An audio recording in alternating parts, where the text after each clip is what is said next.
புரட்டாசி வந்தல்லே ஒரு மாசம் சிக்கன் இல்ல, ஒரு மாசம் மட்டன் இல்ல, நான்வெஜ் இல்ல. புரட்டாசி வந்தல்லே ஆம்லேட்டும் தின்ன முடியல, மீன் வறுவலும் தொட முடியல, வெறியாவதுள்ள ஆம்லேட் அப்பாயில் தின்ன முடியல, நண்டு யாராவும் தொட முடியல, மீன் குழம்பும் தின்ன முடியல. புரட்டாசி மாசம் ஆம்லேட் அப்பாயில் தின்ன முடியல, நண்டு யாராவும் தொட முடியல, மீன் குழம்பும் தின்ன முடியல. மோசம் மோசம் புரட்டாசி மாசம் நான்வெஜ் தின்னதடா அப்படின்னு சொல்லி பிரியாணி பொட்டலத்தை தெரியாம துன்ற வேண்டா. நோ புரட்டாசிமா அது எனக்கு சும்மா, நான்வெஜ் சாப்பிடாம என் வாயி இருக்காதுமா. டெய்லி சிக்கன் கிரில்லு வாயில போட்டு மெல்லு, கோயிந்தா பெருமாள் சாமிக்கு சாரி சொல்லு.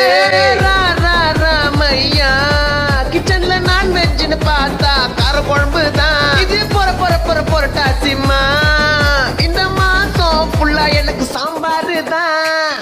ஐயோ யோ யோ யோ யோ புரட்டாசி வந்தல்ல, எங்க வீட்டுல நான்வெஜ் இல்லையோ. ஐயோ யோ யோ யோ யோ புரட்டாசி வந்தல்ல, பிரியாணி தான் தின்ன முடியலையோ. புரட்டாசி மாசம்